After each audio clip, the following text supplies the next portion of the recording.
neza nta n'uwabimenya uko biri, ariko icyo nzi iby'Imana ishaka ari byo nkwiriye gukora, ariko icyo nzi iby'Imana ishaka ari byo nkwiriye gukora.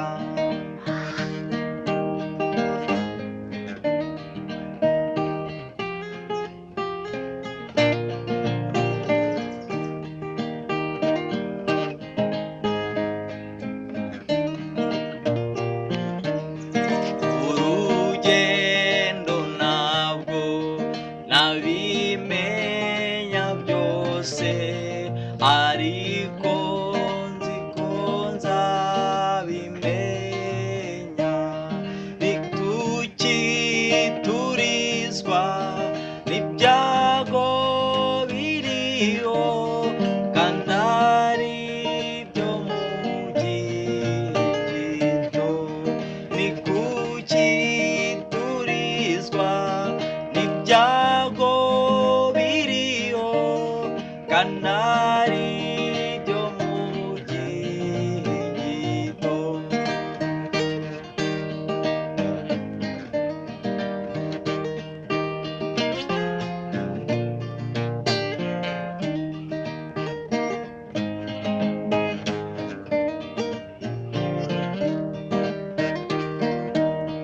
Yesu nzi ko ufite amagare ibihumbi, ariko byo wangeneye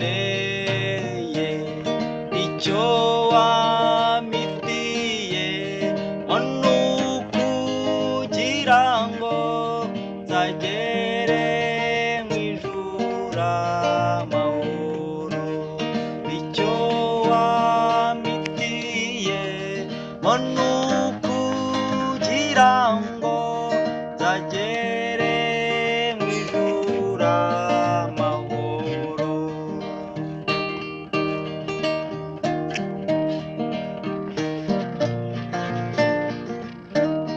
Kandi nk'uko Eliya yajyanywe n'ingoga, nanjye uko niko nzava mu isi, ibyago byose bizaba bishize, hariho guhimbaza Imana ubw'ibyago